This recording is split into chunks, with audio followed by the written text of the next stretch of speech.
In the midst of the most intense storm of her life, she was falsely accused by her husband, dragged out of her own home in front of the media cameras. Her honor was shattered. Her phone died. No one stood by her side. She collapsed on a deserted road, seemingly the end. But fate opened another door, darker, more dangerous, and full of surprises.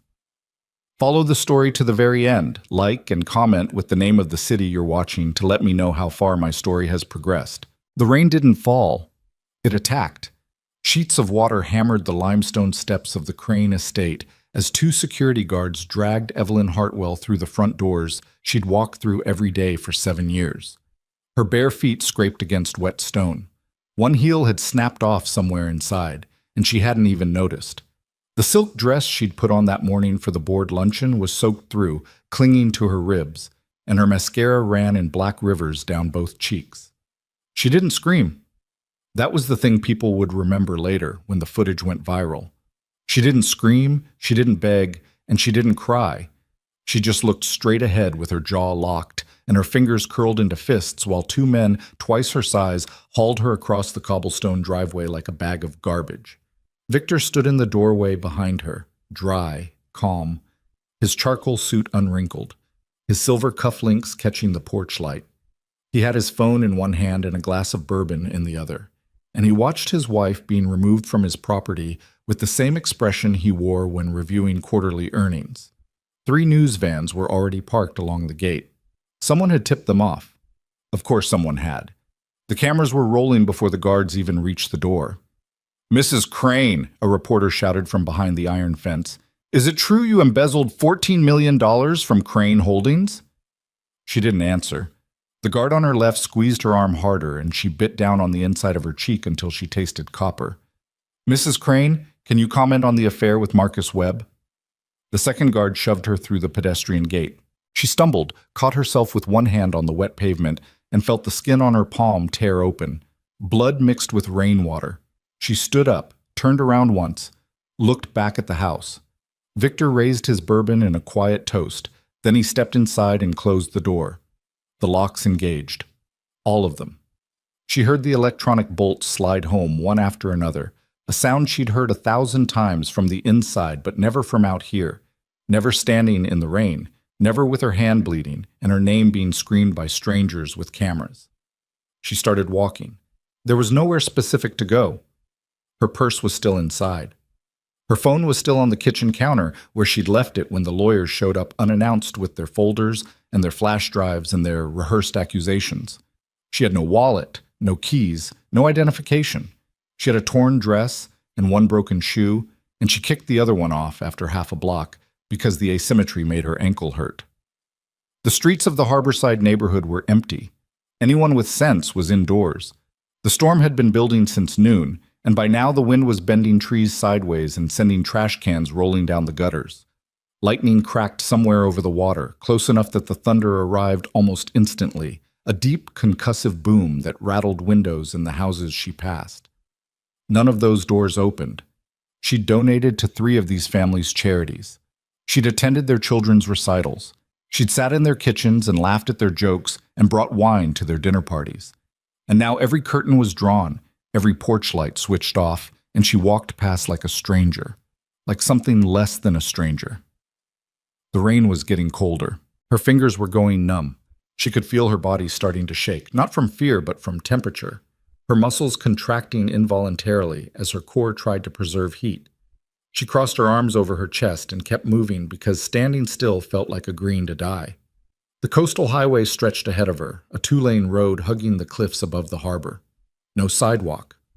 No shoulder worth mentioning, just asphalt and a metal guardrail and the ocean thrashing against the rocks 40 feet below.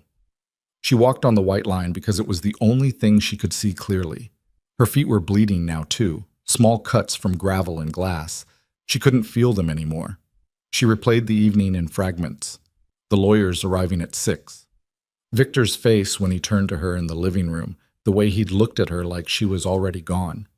The documents spread across the dining table, bank statements with her signature, transfer records she'd never seen, emails she'd never written, a photograph, grainy but unmistakable, of her in a hotel lobby with Marcus Webb, a man she barely knew, his hand on her back, her face tilted toward his in what could be interpreted as intimacy, but was actually just the angle of the shot.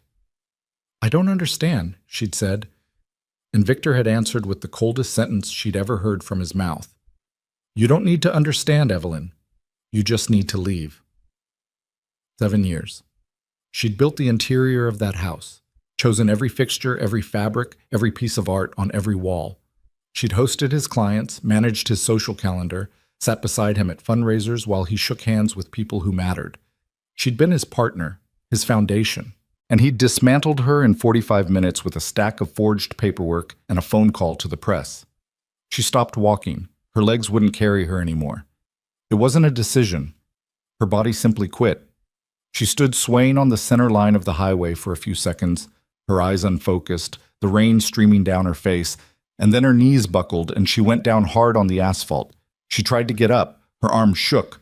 Her elbows scraped the road. She got halfway to her hands and knees and then collapsed again, face down, her cheek pressed against the wet pavement. This is where it ends, she thought. Not with a speech, not with dignity. On a road in the rain, barefoot, bleeding, with no one coming. She closed her eyes. The headlights found her before the darkness did completely. 3 black SUVs moving in formation, their high beams cutting through the storm like searchlights.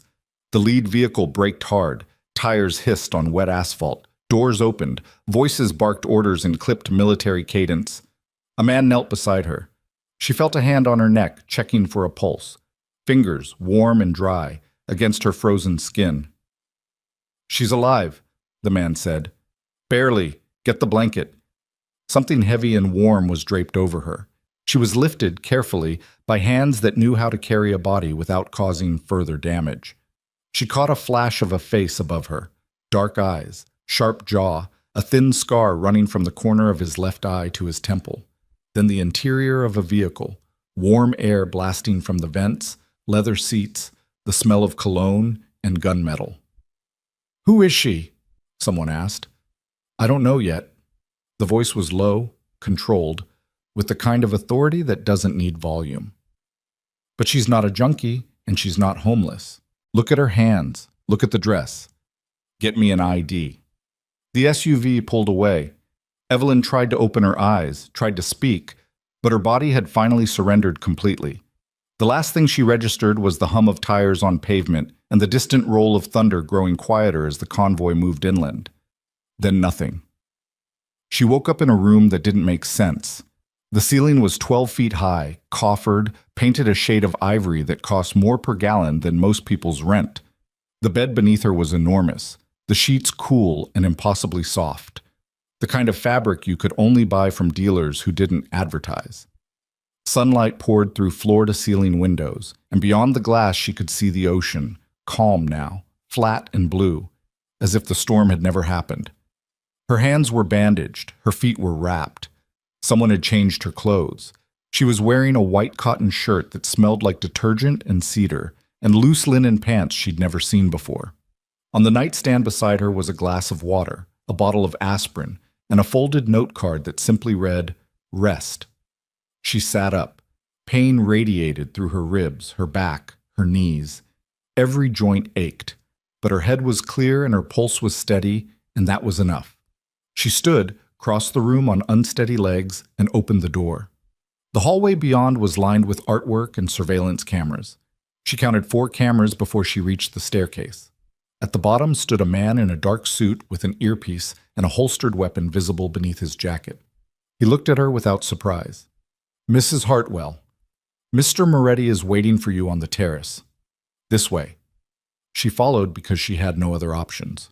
The house was massive, a sprawling seaside estate that seemed to unfold endlessly, room after room of polished floors and heavy furniture, and the kind of silence that only exists when a building is staffed by people trained to be invisible.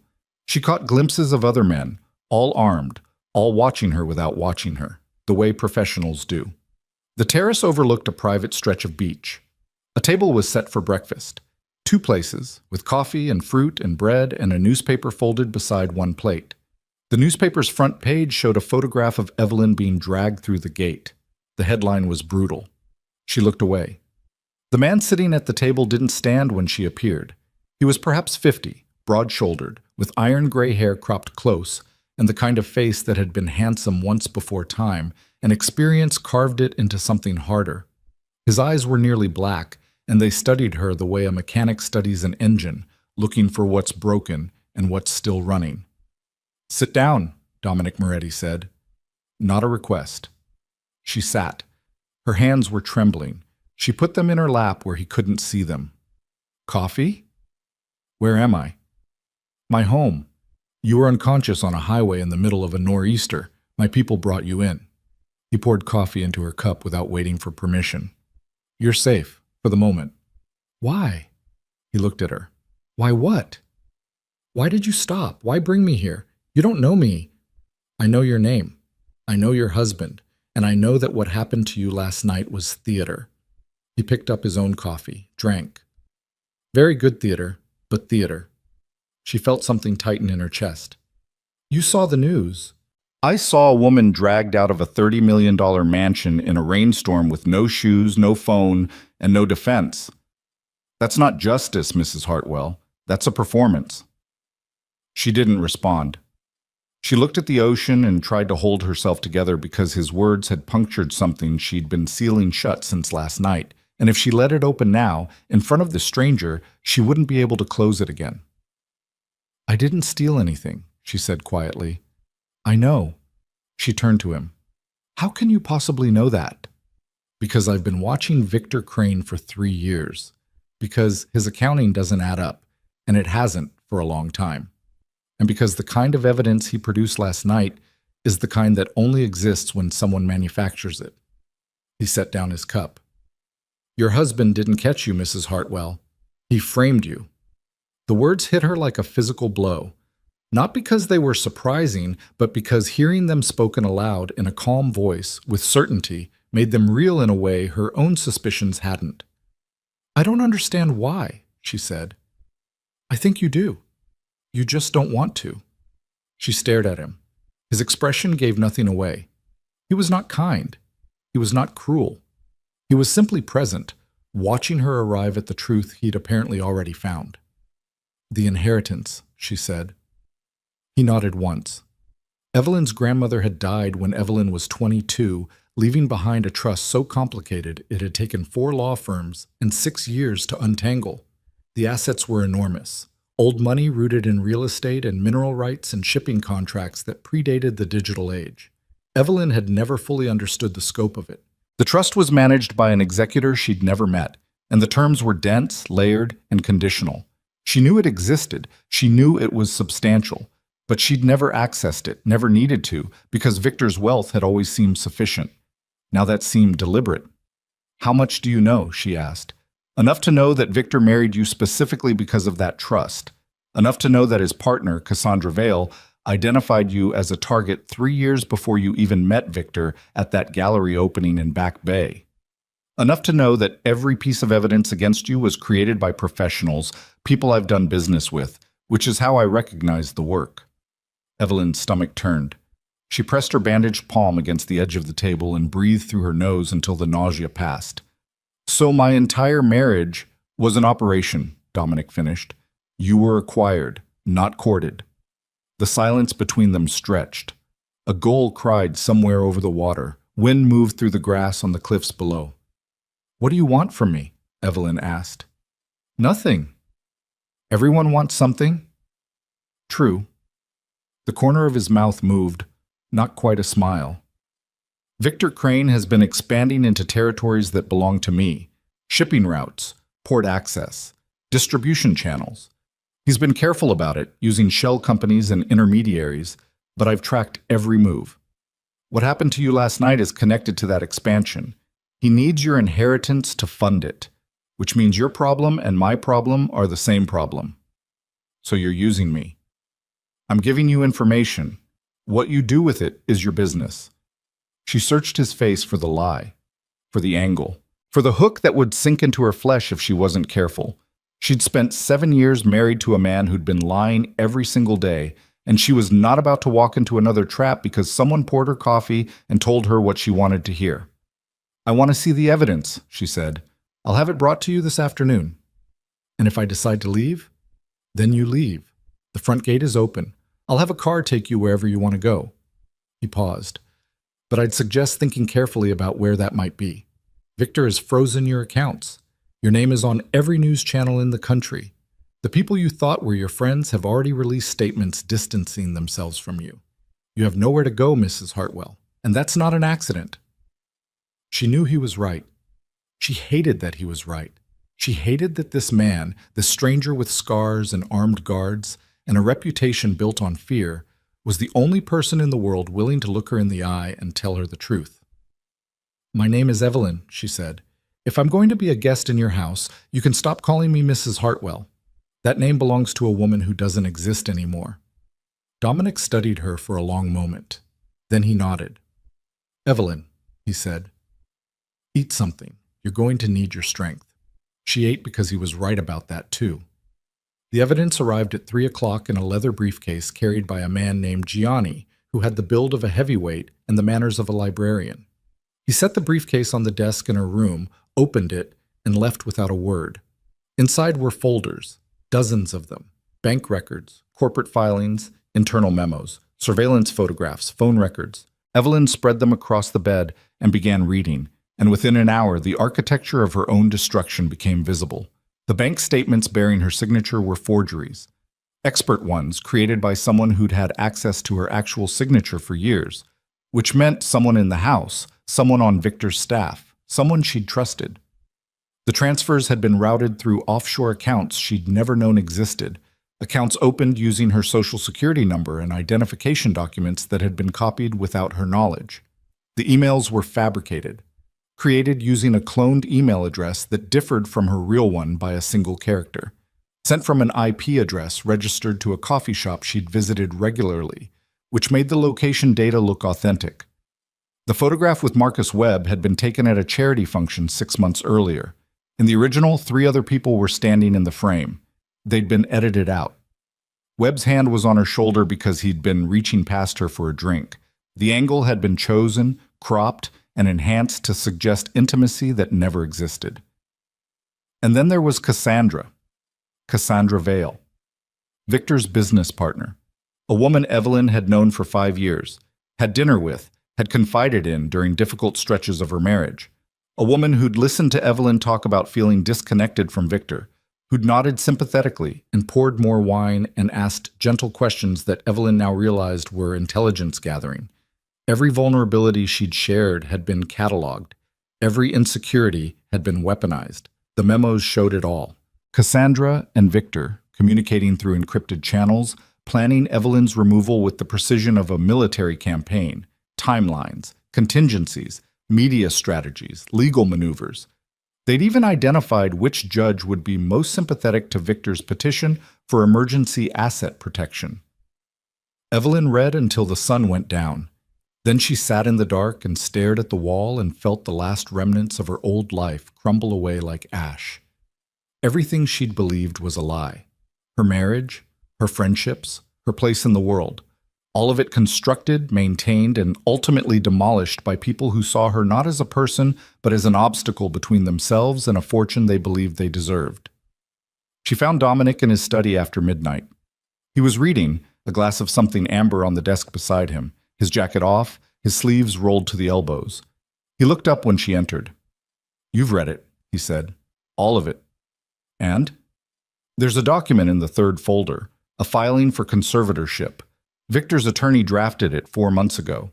It would have me declared mentally incompetent, unfit to manage my own affairs. If it goes through, he becomes the sole administrator of my grandmother's trust." Dominic closed his book. "I'm aware. He's going to take everything, not just the money, my identity, my autonomy, my right to exist as a person with legal standing." Her voice was steady, but her eyes were wet. "And if I try to fight it, I'll be fighting from a position of zero credibility, with no resources, no allies, and a public record that says I'm a thief and an adulteress." "That's accurate." "Then why are you showing me this? If it's hopeless..." "I didn't say it was hopeless." He stood, walked to the window. The moon was out now, laying a silver path across the water. "I said you have no resources and no allies.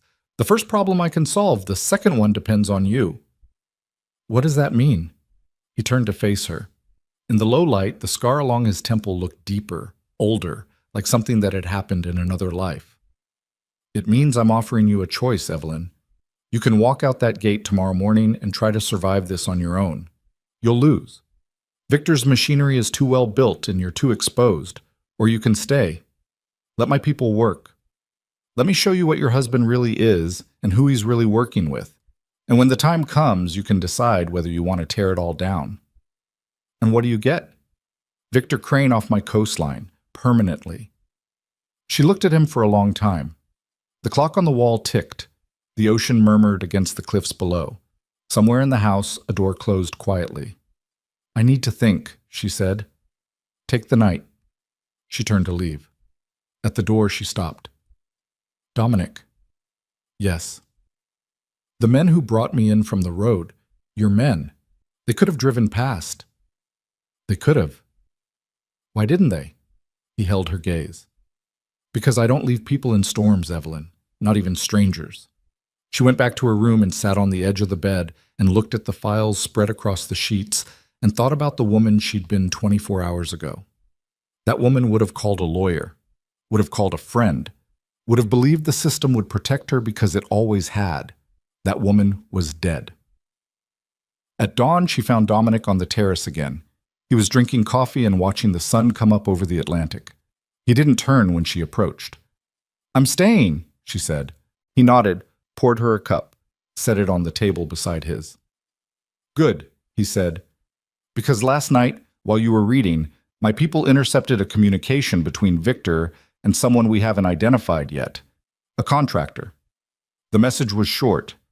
He slid a phone across the table. On the screen, a single text. She read it twice, then a third time. The coffee in her stomach turned to acid. The message read, find her, end it, before she remembers what she owns. Evelyn set the phone down. Her hands were shaking again, but this time it wasn't from cold. It was from rage. The text message stayed on the table between them like a lit match. Evelyn's eyes moved over it again without meaning to. Find her. End it. Before she remembers what she owns. 7 words. She'd read 1,000 pages of legalese in her life, contracts and trust amendments and articles of incorporation, and none of them had ever made her feel what those 7 words did. Something animal. Something that lived below language. Dominic picked the phone up and slid it into his pocket. His coffee sat untouched. How long ago was that sent? She asked. 11:47 last night. While I was reading the files. Yes. She stared at the horizon. The sun was barely up, the sky streaked orange and gray, the ocean catching the light in pieces. It looked almost peaceful. She hated it. Who's the contractor? We don't have a name yet. The number routes through a relay in Eastern Europe. It'll take time to unwind. He finally picked up his coffee, drank. But the message was sent from a device registered to a shell company that connects back to Crane Holdings. Victor sent it, or authorized it. He wants me dead. He wants the problem solved. You're the problem. She absorbed that. The practical brutality of it. Not hatred, not passion, just logistics. She was a line item that needed to be removed. How many people know I'm here? She asked. My people. No one else. You're sure? He looked at her sideways. I'm sure. She wanted to push back on that, wanted to say that she'd been sure about Victor for 7 years, and look how that ended, but she swallowed it because this was not the moment to antagonize the only person standing between her and a contractor she couldn't identify. What do we do? She asked. We work, Dominic said, carefully and fast. Those 2 things don't usually go together, but we don't have the luxury of choosing. He stood, buttoned his collar, and walked back inside without looking at her. She followed. The operational center of the estate was 2 floors below ground, a room that shouldn't have existed inside what looked from the outside like a 19th century coastal mansion. Reinforced walls, server racks, 4 workstations manned by people who looked like they hadn't slept in 30 hours, and were fine with that. A large screen on the far wall displayed a map of the eastern seaboard with nodes and lines Evelyn didn't understand yet. Dominic's head of intelligence was a woman named Petra, Late 40s, Eastern European accent worn thin by years in the States, haircut so short it was almost not there. She acknowledged Evelyn with a look that contained exactly no warmth and then turned back to her screen. "Run it for her," Dominic said. Petra pulled up a cascade of documents on the main screen. Victor Crane has been operating under a dual structure for approximately 4 years. The legitimate side is Crane Holdings, publicly traded, 3,200 employees, clean on the surface. The second structure is a network of private equity vehicles registered in Delaware, Cyprus, and the Caymans. These vehicles hold stakes in 6 port operations along the eastern seaboard. Evelyn looked at the map. The nodes she hadn't understood were ports: Boston, Providence, Baltimore, Norfolk, Savannah, Jacksonville. "Those ports move product," Petra continued. "Pharmaceuticals, industrial equipment, agricultural goods on paper. In reality, they're mixed shipments, legitimate cargo used to dilute and move narcotics, counterfeit currency, and in 2 cases, people." Evelyn's jaw tightened. "Trafficking." "The polite word." Petra's voice was flat. "Victor Crane doesn't run the trafficking operation. He provides the infrastructure, the port access, the logistics, the corrupt inspectors. He's a facilitator. That's actually more dangerous because it keeps his hands clean enough to stay in boardrooms. And he needs the inheritance to expand. The port in Savannah has an opportunity he's been positioning for 18 months. A competitor is being squeezed out. The window to acquire controlling interest is narrow, and the price is significant. Your grandmother's trust represents the capital he needs to move fast enough." "How much are we talking about?" Petra glanced at Dominic. He nodded. "The trust's current liquid and near-liquid value is approximately $340 million, Petra said. The number landed in the room without drama because Petra delivered it like a weather report. $340 million. Evelyn had known the trust was substantial. She had not known the number. Victor had kept her from knowing the number, and now she understood precisely why. You don't tell the obstacle how much it's worth. "He's going to file the conservatorship petition within the next 10 days, Petra continued. "He's already had Evelyn's medical records accessed without authorization. A psychiatrist retained by his legal team has been paid to produce an evaluation based on those records without ever meeting the patient. The evaluation will describe a pattern of erratic behavior, financial irresponsibility, and emotional instability consistent with someone unfit to manage their own affairs." "Can we stop the filing?" Evelyn asked. "We can challenge it, but not from the outside. The judge assigned to this circuit has a relationship with Victor's lead attorney going back 15 years. A challenge needs to be filed in a different jurisdiction, and to do that, we need you in front of a different judge before Victor's filing creates a legal presumption." "So we're in a race." "We've been in a race since last night," Dominic said from behind her. He was leaning against the back wall with his arms crossed, watching the screen. "We're just now seeing the track." Evelyn studied the map, the ports, the lines connecting them. The tidy, invisible machinery that Victor had spent years constructing while she was hosting dinner parties and believing she was living a real life. "What do you need from me?" she asked. "Access," Petra said. "Your grandmother's trust documents. The originals, not the copies Victor's team has. The executor is a man named Randall Fitch. He's been unreachable since the story broke last night. We need to find him before Victor's people do." "I know Randall," Evelyn said. The name brought a face with it, an older man, quiet, methodical, who'd called her once a year on the anniversary of her grandmother's death to check in. She'd always thought it was a formality. He's not the kind of man who disappears. "And yet," Petra said. The first crack appeared in the room an hour later, and it came from inside. Dominic's second-in-command was a man named Sal, 50s, built like a refrigerator, Boston accent so thick it sounded like a foreign language. He'd been with Dominic for 20 years, and he walked into the operations center with the specific energy of a man who'd already made up his mind about something. "We need to talk," he said to Dominic, not looking at Evelyn, at Lisa, deliberately not looking at Evelyn, which meant he was looking at Evelyn.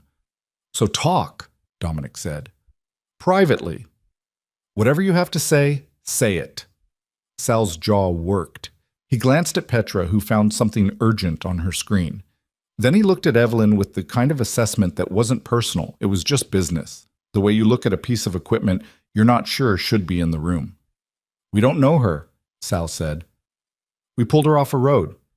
We brought her into this house. We've shown her our operations, our contacts, our files. And what do we have? Her word that she didn't know what her husband was doing. I didn't, Evelyn started. I'm talking to him. Sal's voice didn't rise. That was almost worse. Victor Crane is dangerous. This woman was married to him for 7 years. You don't spend 7 years next to something like that and walk away clean. Dominic hadn't moved. You think she's working with him? I think it's possible. I think it's possible this whole thing, her being on that road, us finding her, is a play to get someone inside our operation. The room was very quiet. Petra was pretending to type. The other analysts had gone still. Evelyn felt something rise in her chest. She recognized it as anger, but underneath the anger was something more corrosive. Because he wasn't entirely wrong. She couldn't prove a negative. She couldn't reach into her own history and extract evidence of her innocence any more than she could prove a dream she'd had. All she had was the truth, and the truth was exactly as valuable as the people in the room decided it was. You want me to leave? She said. Sal looked at her now. I want you to earn your place here, same as everyone else. How? Give us Fitch. You said you know him. Call him. Get him here. Get us those documents. I don't have a phone. We have phones. Dominic spoke quietly. Sal, step back. Dominic, I said step back. Sal stepped back. The distance between the two men was 3 feet and the temperature of a decade's worth of disagreements. Sal turned and walked out without another word. His footsteps on the stairs were deliberate, heavy, the sound of a man making a point with his boots. Dominic looked at Evelyn. He's not wrong about the caution. I know, she said. Give me a phone. Randall Fitch picked up on the 4th ring. He was in his car, somewhere on Route 128, driving north with the kind of specific vagueness that meant he didn't want to say where he was going. His voice was tight. He'd seen the news. Evelyn, he said, I've been trying to reach you. I'm safe. I need to see you. Where are you? Somewhere secure. Can you come to me? A pause. She heard his blinker clicking. He was changing lanes or pulling over or trying to think. Victor's lawyers called me yesterday evening, Randall said. They served papers this morning. An emergency petition to temporarily suspend your authority as primary beneficiary pending the conservatorship determination. Can they do that? It's irregular. The trust documents don't actually allow for it. But the motion was filed in Suffolk County, and the judge signed a temporary order this morning at 8 o'clock before I could respond. I've been trying to reach the trust's co-counsel since 6 a.m. 8 o'clock. Evelyn looked at the clock on the wall. It was 9:43. Randall, listen to me. Victor is not just trying to take the money. He's been using port infrastructure to move product through the eastern seaboard. If he gets control of the trust, that capital goes directly into expanding that operation. She kept her voice level because if she let it go, she would be of no use to anyone. I need you to come to me with the original trust documents. Every amendment, every rider, every codicil. The originals, not digital copies, not certified duplicates. Another pause. Longer. Evelyn, the people you're with, I'm safe. That wasn't what I was going to ask. I was going to ask if the people you're with can actually help. She looked at Dominic across the room. He was watching her with his arms crossed and his face unreadable. Yes, she said. They can. I'll be there in 2 hours. Text me the address from this number. She ended the call, handed the phone back to Petra. Her hands were steadier than they'd been. He's coming, she said. Dominic nodded. He didn't say good job or well done or anything that would have sounded patronizing. He just nodded and turned to Petra and said, Sweep the perimeter. If Victor's people are tracking Fitch's vehicle, we'll have company before noon. The 2 hours passed in the operations center. Evelyn didn't go back to her room. She pulled a chair to an empty workstation and started reading everything Petra's team had assembled on Cassandra Vale. Cassandra Vale had been with Victor for 11 years. Investment banker by training, strategist by temperament, and architect of every major acquisition Crane Holdings had made in the last decade. She'd come up through a mid-sized private equity firm in Chicago, a firm that had been under federal investigation for 3 years before quietly dissolving. The investigation had produced no indictments. It had also produced no explanation for how Cassandra had walked away from it with her professional reputation intact and a new position with Victor already in hand. There were photographs in the file: Cassandra at industry events, Cassandra at charitable functions, Cassandra at a dinner party that Evelyn recognized the tablecloths and the floral arrangements because she had chosen both, a dinner she had organized in her own home. And there was Cassandra at the far end of the table laughing at something Victor had said. And there was Evelyn 2 seats away, not looking at either of them. She had hosted the woman who was dismantling her life. She had poured her wine and asked about her weekend plans and walked her to the door at the end of the evening and said they should do it again soon. The nausea came back. She breathed through it. Randall Fitch arrived at 11:58. He was smaller than Evelyn remembered, or maybe it was just that the last time she'd seen him, she'd been inside a life that made everything feel solid and substantial, and now the edges of things had gone unreliable. He carried a leather satchel and wore the expression of a man who understood that the situation was bad and had decided to move forward anyway, which was the only kind of courage most people were ever asked to demonstrate. They sat in a room off the main hall, just the two of them. Dominic had offered to join, and Evelyn had said no. Randall was here because he trusted her. Putting a man like Dominic in the room would complicate that. Randall laid the documents across the table. Actual paper. Old paper. Some of it. The original trust instrument drawn up 26 years ago in the offices of a firm that no longer existed under that name. Your grandmother was precise, Randall said. She didn't trust banks and she didn't trust lawyers more than was strictly necessary. The trust is structured so that any attempt to remove you as primary beneficiary requires a vote of 3 co-trustees. He pointed to a clause on the 3rd page. Victor is not a co-trustee. Cassandra Vale is not a co-trustee. The Suffolk County judge who signed that order this morning almost certainly did not read this document before signing. Who are the co-trustees? Myself, a woman named Helen Park, who was your grandmother's accountant for 30 years, and a trust company based in Vermont that your grandmother selected specifically because they had no connections to Boston's financial community. Have Victor's people reached Helen Park? Randall's face changed, just slightly, the kind of change that arrives before bad news. Helen Park was in a car accident 4 days ago, he said. She's in the ICU at Massachusetts General, non-responsive. Evelyn sat very still. 4 days ago, she said. Yes. Before any of this became public. Yes. The word accident sat between them, doing a kind of work neither of them wanted to acknowledge. The Vermont Trust Company, Evelyn said carefully. I've been trying to reach their managing director since yesterday. His assistant says he's traveling internationally and unavailable. Unavailable. That's the word she used. Evelyn pressed her palms flat against the table. The bandages on her hands made the pressure feel muffled, distant, like touching things through glass. They're not just going after the money, she said. They're dismantling the structure, removing every check on Victor's ability to seize control. It appears so. How long before the Suffolk County order has real legal teeth? If it's not successfully challenged within 72 hours, it creates a presumption that becomes very difficult to overcome. Victor's lawyers will use that window to file the conservatorship petition in the same court, in front of the same judge.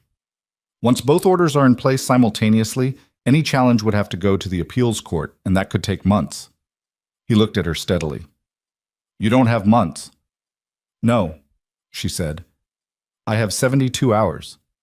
She walked out of the room and found Dominic in the hall. He was there because he'd been waiting, not listening. She would decide to believe that, but positioned close enough that if she needed him, he was there. I need to make a filing in federal court, she said. Not state, federal. Is there an attorney in your network who can do that and do it today?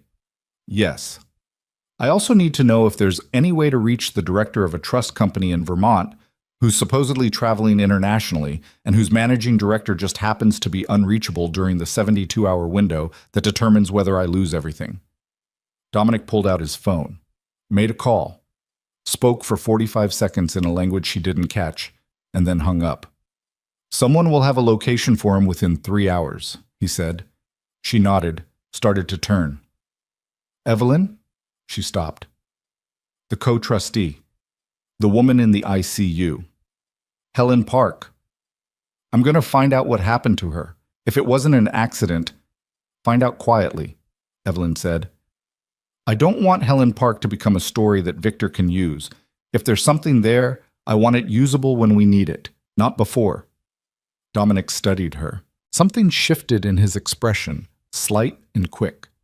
A recalibration. You're not what I expected, he said. What did you expect? Someone who needed more time to find their footing. I found my footing in that room with the files last night, she said. I just didn't have anything to stand on yet. She was back in the operations center at 2 o'clock when Petra received the alert. It came through a scanner monitoring traffic on an encrypted channel that Petra's team had been watching for 6 months, a channel used by a logistics contractor with connections to Crane Holdings. The message was brief and operational. A location, a vehicle description, a window. Petra read it twice. Then she said, Dominic, and her voice was flat in a way that meant the flatness was doing a lot of work. Dominic came over, read the screen. His face didn't change. What is it? Evelyn asked. Petra turned to her. The location is one of our warehouses. The vehicle description is the SUV that brought you here from the road 2 nights ago. The window is tonight, between midnight and 2 a.m. The room went very quiet. They know where I am, Evelyn said. They know where you were picked up, Dominic corrected. They followed the vehicle back to the warehouse because that's where it's garaged. They may not know you're at the estate. He paused. But they know we have you, and they're going to make a statement. A statement? They're going to hit the warehouse, tonight, with enough force to send a message. He straightened. Which means Victor isn't just trying to find you anymore. He's trying to tell me to step back. Sal appeared in the doorway. He'd been briefed somehow. The operational flow of this place moved faster than conversation. He looked at Dominic with an expression that was not quite I told you so and was not quite anything else. We pull out of the warehouse, Sal said. We don't give them the engagement. We protect the estate and we wait. If we pull out, they know we intercepted the message, Dominic said. We lose the intelligence advantage. If we don't pull out, we lose people. The two men looked at each other, 20 years between them sitting in the space like a third person. Dominic turned to Petra. Get our people out of the warehouse, leave it empty, but leave it looking occupied. Lights, equipment running, vehicles in the lot. You want them to hit an empty building, Petra said.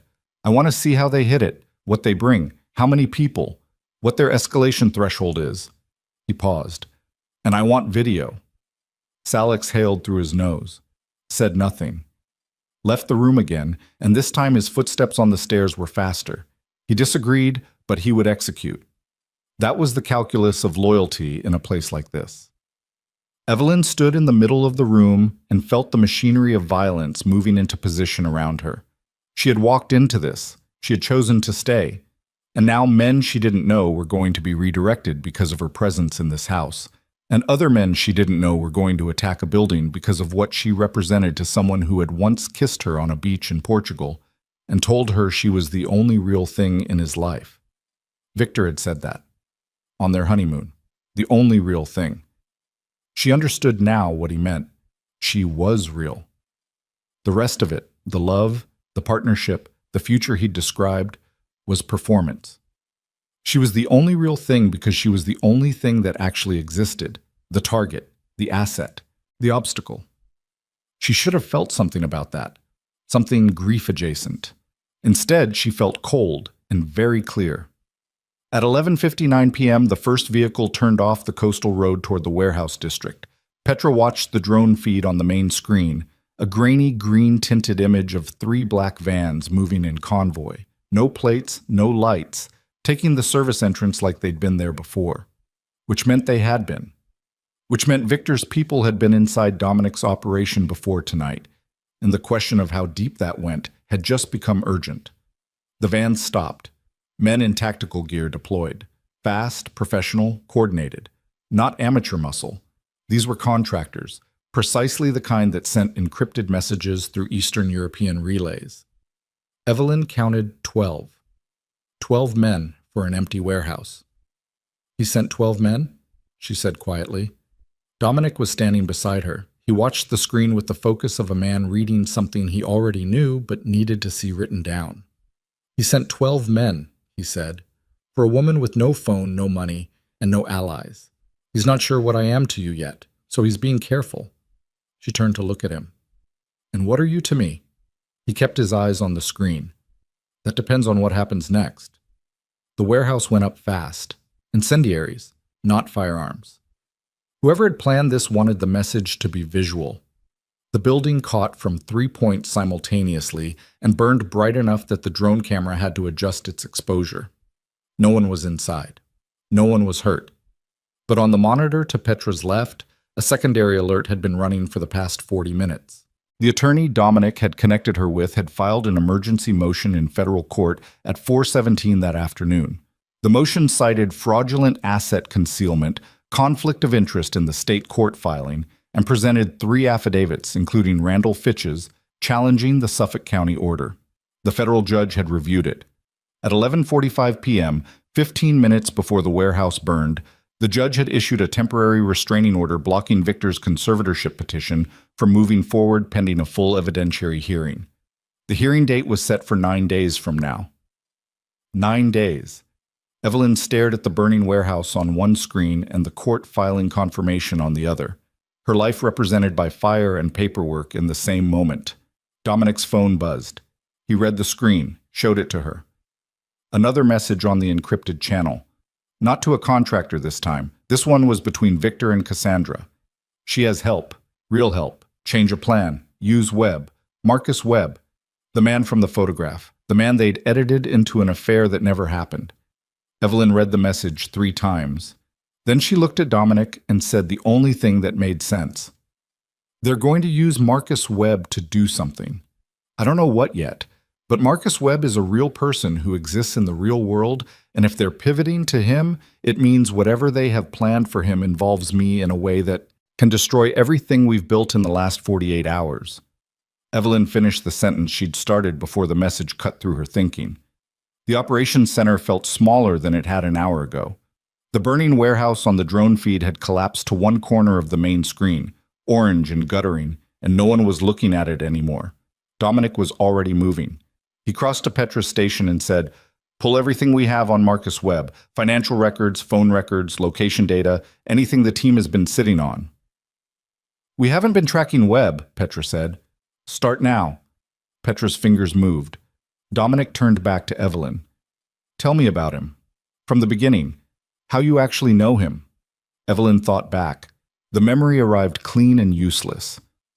A charity function at the Harborview Center, 14 months ago. A fundraiser for a children's hospital. Victor introduced us. Webb was there with a woman I didn't recognize. We spoke for maybe 10 minutes. He was polite. Forgettable. I couldn't have picked him out of a crowd a week later. Victor introduced you. Yes. Deliberately. She stopped, replayed the moment. The way Victor had steered her across the room with his hand at the small of her back. The specific angle at which Webb had been standing when they arrived. The way the photographer had materialized almost immediately. The way the shot had been framed, and she had thought nothing of it because photographers materialized at every event like weather. It was staged, she said. The meeting was staged. Victor arranged the introduction. Victor arranged the photographer. Victor built the evidence 14 months before he used it.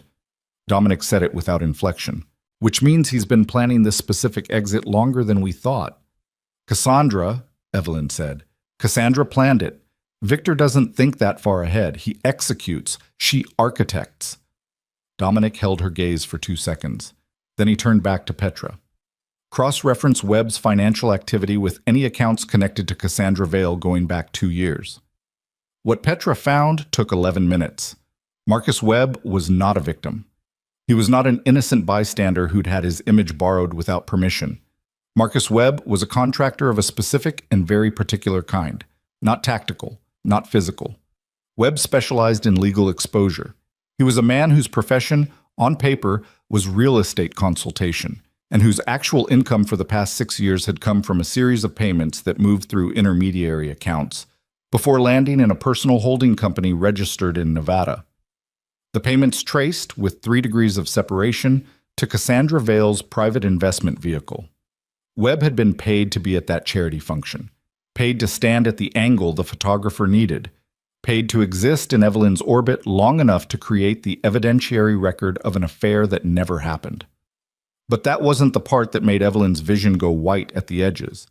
The part that did that was the second file Petra opened, Webb's communications, a thread recovered from a cloud backup that Webb had apparently forgotten existed. Messages between Webb and a contact listed only as CV, which was not subtle, but had apparently not needed to be. Petra read one message aloud. Her voice stayed completely flat. Quote, "She's softer than we expected. The husband thinks she's figured out the trust structure, but she hasn't. She keeps asking about the accounts, but never the right accounts. The grandmother left a secondary instrument and she doesn't know it exists." End quote. The room went still. Evelyn heard her own breathing, in, out, mechanical, like a machine that hadn't been told to stop yet. "What secondary instrument?" she said. It wasn't a question. It came out like something being read from a page she couldn't see. Randall Fitch was still in the building. Petra sent someone for him. He arrived in 4 minutes and walked into the operations center with his satchel and his careful face and stopped when he saw Evelyn's expression. "What secondary instrument?" she said again. This time it had edges. Randall set his satchel on the table. He didn't open it right away. He looked at it. "Your grandmother," he said slowly, "created a second trust instrument 18 months before she died. It was created outside my involvement, outside the involvement of the primary trust's co-counsel. She used an attorney in Providence who has since retired. I discovered it 3 years ago during a routine audit of the estate's historical filings." 3 years ago? "Yes. And you didn't tell me." He looked up. "I was trying to determine its validity. The instrument was unusual.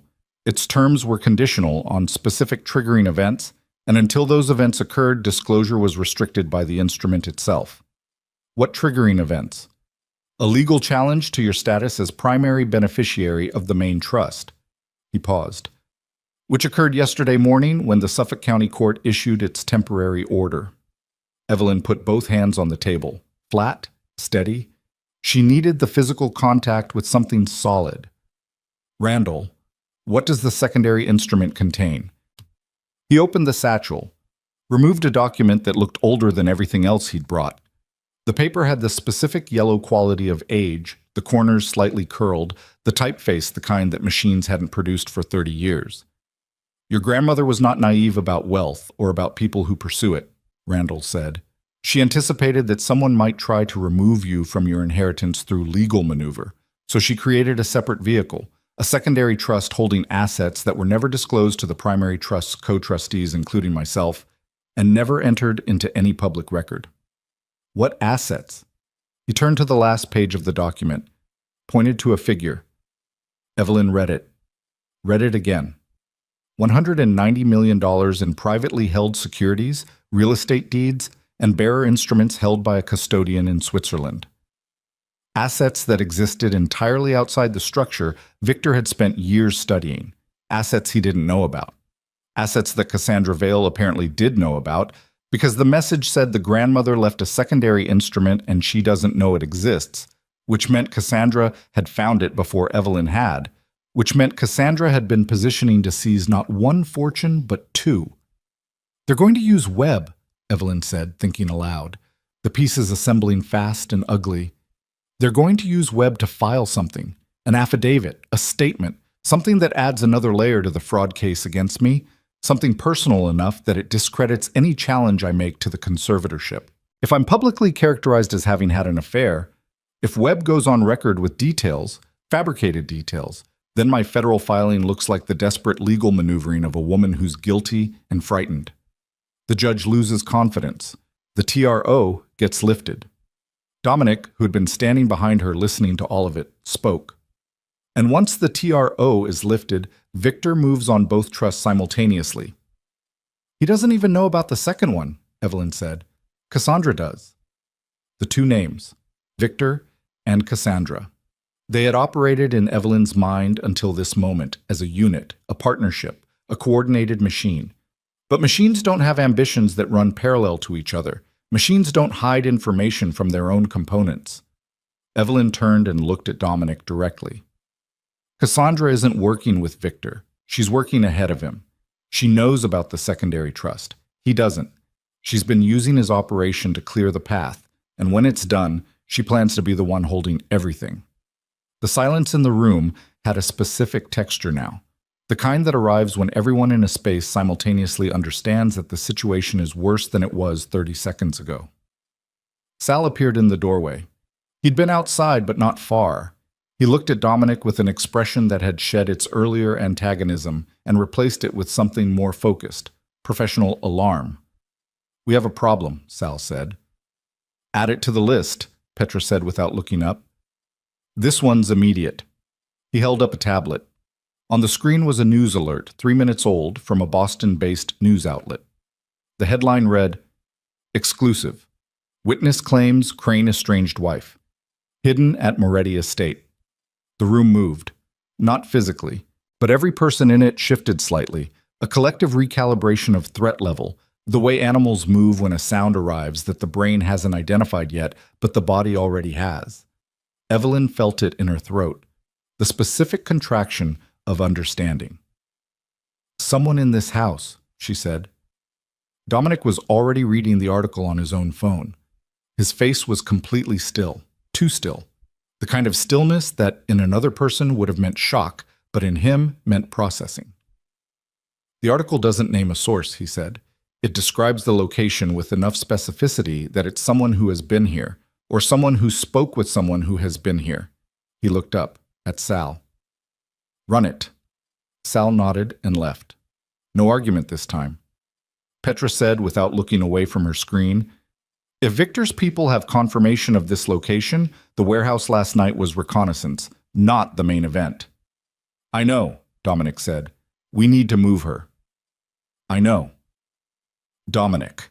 Petra said his name with a specific weight, not urgency, something more deliberate. She turned in her chair and looked at him with an expression Evelyn had not seen on her face before. The article was published at 12:17 a.m. The warehouse was hit at midnight. Those two things were coordinated. The hit was to confirm our response capacity. The article was to confirm her location. Together, they're reconnaissance for something bigger. Dominic put his phone in his pocket. He looked at Evelyn. "Pack nothing," he said. "We leave in 10 minutes. "Where?" "Somewhere that doesn't exist in any file this house has ever generated." They were in the vehicles in 8 minutes.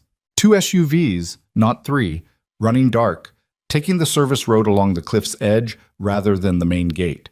Evelyn was in the second vehicle with Randall, who was clutching his satchel with both hands and breathing audibly. A man who had spent his career managing documents and had arrived at a situation where the documents were the least dangerous thing present. Dominic was in the lead vehicle. She could see the back of his head through the windshield ahead of them. They drove for 40 minutes in silence. The road took them inland, away from the coast, through the kind of landscape that existed in the gaps between towns. Trees, darkness, a 2-lane road with no markings. The safe house was a converted mill building at the edge of a river that had no reason to be significant and therefore was. 3 rooms, no staff. Equipment that Petra had apparently pre-positioned without Evelyn knowing, because Petra seemed to pre-position things without anyone knowing, which was either impressive or terrifying depending on what you were worried about. They arrived at 1:47 a.m. By 2:15, Petra had her equipment running and the news article on the main screen. By 2:30, she had traced the article's sourcing with the specific efficiency of someone who had done this before and found it distasteful and done it anyway. "Gianni," Petra said. The name dropped into the room like something falling from a height. Gianni. The man who had brought the briefcase. The man with the heavyweight build and the librarian manners who had set the files on Evelyn's desk and left without a word. Who had therefore been in Evelyn's room. Who had seen the files. Who had known what she was reading and how much she knew. Dominic was sitting at the table with his hands flat on the surface and his eyes on the middle distance. Something was moving behind his face. She couldn't name it. Not anger exactly. something older than anger. How long? Dominic said. Petra had the answer because Petra had apparently been carrying a suspicion about Gianni for longer than tonight. The first irregular communication was 8 months ago. Small things, traffic pattern data, shipment timing, nothing that would burn us immediately, nothing that would announce itself. The kind of information that only matters in aggregate. She paused. He's been building a picture of this operation for 8 months and selling it piece by piece. To Crane, Sal said. He was standing by the window. He hadn't looked at Dominic since Petra said the name. To Cassandra Vale's network, Petra corrected. Not through Crane Holdings. Directly to Vale. Evelyn sat down. Not because she chose to, but because her legs made the decision without consulting her. She sat in a hard wooden chair and put her bandaged hands on her knees and stared at the floor and tried to assemble what this meant. Gianni had given Cassandra 8 months of intelligence on Dominic's operation. That meant Cassandra knew the estate's security layout, knew the vehicle protocols, knew the personnel, knew, potentially, the full scope of Petra's investigative capability. Everything Dominic had used to build the case against Victor and Cassandra, Cassandra already knew they had. The warehouse hit. The news article.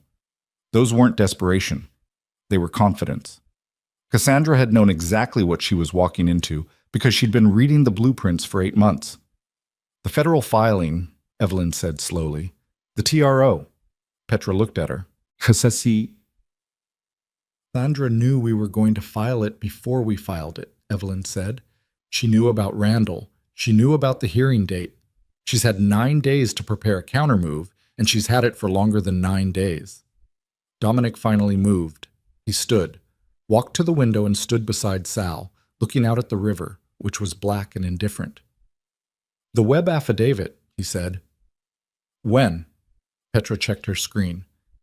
Filed in Suffolk County at 1:03 a.m. tonight, while we were in transit. 1:03 a.m., 44 minutes ago. Evelyn looked at the ceiling, the wood beams of the old mill building, dark wood, old grain, the kind of material that had absorbed 100 years of weather and was still standing. She focused on that for a moment because if she didn't focus on something structural, she was going to come apart in this room, and she couldn't afford to do that.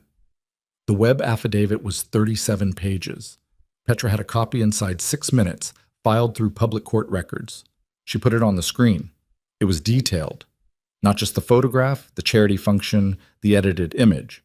Fabricated hotel records. A manufactured email chain. Testimony from 2 people Evelyn had never met claiming to have witnessed intimate encounters between her and Webb at locations she had never visited. The affidavit alleged that the affair had been ongoing for 3 years, that Webb could provide communications proving Evelyn's emotional state was unstable and volatile, that she had spoken to Webb on multiple occasions about her desire to access the trust funds independently of her marriage. It was not just a lie. It was a constructed reality, a parallel version of Evelyn Hartwell's life that had been built with enough specificity to seem more real than the actual one. And the worst part, the part that made the nausea return with a specificity it hadn't had before, was the final paragraph. Petra read it aloud. The affiant further states that on 3 occasions Mrs. Crane expressed to him a desire to cause harm to her husband Victor Crane, and that the affiant, believing these statements to represent genuine intent, has been in contact with law enforcement regarding this matter. The affiant cooperated with federal investigators and provided recorded communications on this date. Recorded communications, Sal said. That he manufactured, Evelyn said. Doesn't matter if they can authenticate the recordings before the hearing, Dominic said. He turned from the window. His face had completed whatever internal reorganization it had been doing, and what remained was very simple, clear, resolved. If those recordings are presented to the federal judge, even under challenge, the TRO gets reviewed. If the TRO gets reviewed, it potentially gets lifted pending authentication. If it gets lifted for even 48 hours, Victor moves on the primary trust and Cassandra moves on the secondary, Evelyn said, simultaneously. And by the time any court sorts out who did what, the assets have been transferred, the companies have been restructured, and you're facing criminal charges for threatening your husband's life based on fabricated recordings that will take 18 months to disprove. The room accepted this. The river moved outside. Somewhere in the building, a pipe ticked in the wall. Randall Fitch, who had not spoken in 40 minutes, set his satchel carefully on the table and opened it. He removed the secondary trust document. He placed it on the table in front of Evelyn. "There's something I didn't finish telling you," he said, "about the triggering conditions of the secondary instrument." Evelyn looked at him. "The secondary trust becomes fully active and its assets become immediately accessible when you, as primary beneficiary, appear before a licensed notary or judicial officer and make a formal declaration of claim. A single act. Public, documented, witnessed." He touched the corner of the document. "Your grandmother designed it that way deliberately. She wanted the activation to be something Victor Crane, or anyone like him, could not do in your name. It requires your physical presence and your voice. So if I make that declaration before the TRO gets reviewed, the secondary assets become legally yours, held independently of any conservatorship proceeding outside the jurisdiction of the Suffolk County order, and protected under the original trust's federal compact status, which predates the state filing by 23 years. He looked at her steadily. "Victor cannot touch them. Cassandra cannot touch them. No one can touch them without your explicit authorization." "Where do I make this declaration?" "Any federal notary, any federal courthouse, any U.S. magistrate's office." "The nearest federal courthouse." "Springfield, 40 minutes north." Evelyn looked at the clock on the wall. 2:51 a.m. Federal offices opened at 8:30. 5 hours and 39 minutes. She looked at Dominic. He was already looking at her. "They'll have people watching every federal facility in the state by morning," he said. Not an objection. A tactical observation. "I know. Getting you into a federal building without Victor's contractors seeing you walk in is not simple." "I know that too. And even if you make the declaration and the secondary trust activates, the primary trust is still in play. Victor still has the Suffolk County order. The Webb affidavit is still in front of the federal judge. You've secured one asset, and you're still facing criminal exposure and conservatorship proceedings." "Yes," she said. "So tell me what you're thinking." She looked at the secondary trust document. Her grandmother's name was on the first page in the signature block. A woman she barely remembered, who had been old when Evelyn was young and had died before Evelyn understood what she was losing. A woman who had apparently seen far enough into the future to build a lock that opened only one way. "I'm thinking," Evelyn said slowly, "that Cassandra Vale has been 3 moves ahead of us since the beginning. And the reason she's been 3 moves ahead is that she's been working from information we didn't know she had. Gianni, 8 months of intelligence. She has a complete picture of our capability." "Correct," Dominic said. "So we stop working from our actual capability. We work from what she thinks our capability is." The room shifted again. That collective recalibration. "Explain," Dominic said. "Cassandra knows what Petra has found. She knows about the financial records, the forged documents, the offshore accounts. She knows we know. So she's already prepared to counter everything we built. But Gianni was in this operation for 8 months. He started 8 months ago." She picked up the secondary trust document. "The secondary trust Randall only told me about tonight, an hour ago. Gianni has been dark since we left the estate. He didn't have time to communicate before we moved." Dominic's expression changed. Fractional. Significant. "Cassandra doesn't know about the secondary trust," Evelyn said. "No," he said. "She doesn't. She thinks she's taking everything, both fortunes. She's been positioning for both, and she's been positioning based on the assumption that I don't know the secondary trust exists. Which means her entire endgame depends on Cassandra doesn't know the secondary trust exists, which means she doesn't know it can be used against her." Evelyn finished the sentence she'd started before the weight of it fully landed. The mill building was quiet around her. The river outside moved without caring. The clock on the wall read 2:53 a.m. Dominic was standing very still in the way that meant he was moving fast inside. "Walk me through it," he said. "Cassandra has spent 8 months building a complete picture of your operation," Evelyn said. "She knows what you have on Victor. She knows about the financial records, the port connections, the fabricated evidence. She's prepared to counter all of it because Gianni gave her the map. Every move we make from our actual intelligence, she's already diffused. She set the secondary trust document on the table. But she built her endgame around one assumption, that I would try to protect the primary trust, that the legal fight would be about the primary trust, that everything we do from here would be aimed at the conservatorship hearing in 9 days. She's not wrong, Sal said from the window. She's not wrong about 9 days, Evelyn said. She's wrong about tonight. She turned to Randall.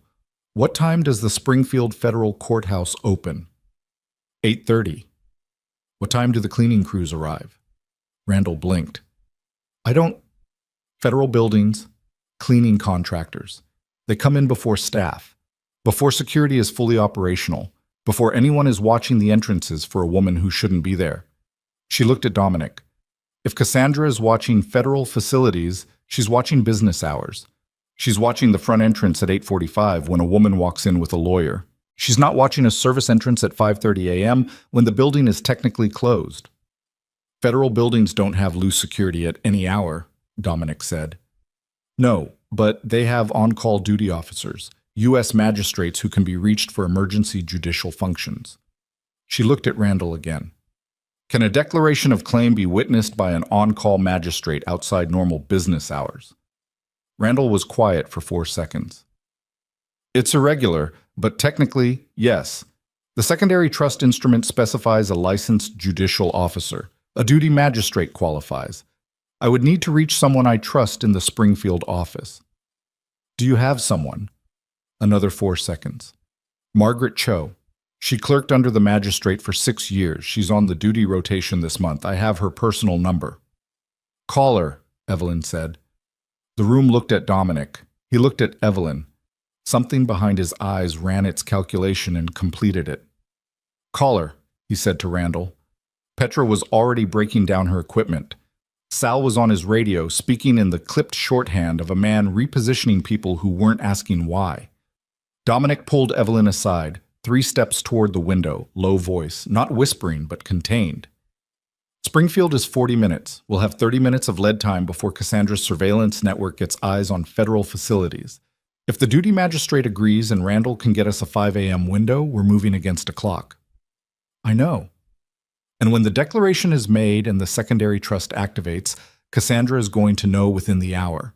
Her banking contacts will flag the custodial alert from Switzerland. She'll understand immediately what we did and why. And she will accelerate everything.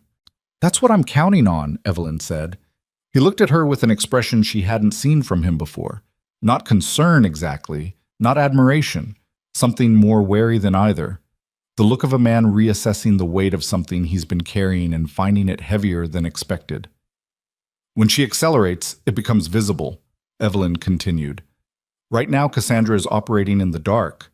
She's patient because she thinks she has time and control. The moment she knows the secondary trust is gone, she panics. Panicking Cassandra Vale is worth more to us than 9 days of careful preparation. You want her to run. I want her to move, fast and exposed, without the careful architecture she's been building.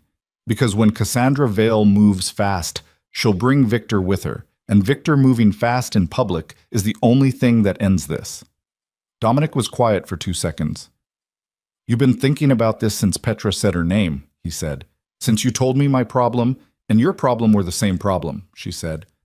I've been looking for the place where they converge. He nodded once. That was all.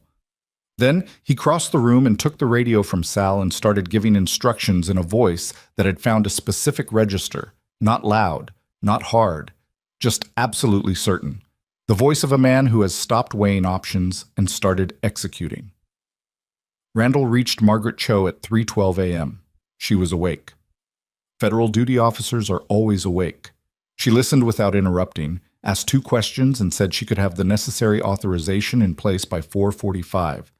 They left the mill at 3:30. The convoy was tighter now. 1 SUV, not 2. Petra in the back with her equipment bag between her feet. Randall beside Evelyn with the secondary trust documents on his lap, his hands folded over them like something he was keeping warm. Sal driving. Dominic in the passenger seat. The road north was empty. The kind of empty that only exists at this hour in the spaces between cities, where the dark is actual dark, and the headlights cut through it like something being invented in real time. Evelyn sat behind Dominic and watched the road and controlled her breathing and tried not to think about what happened if Margaret Cho changed her mind, if Randall's contact didn't hold, if Cassandra's people were already at the building when they arrived. She thought instead about her grandmother, the woman she barely remembered, who had apparently built a vault inside a vault and trusted that the right person would need it at the right time.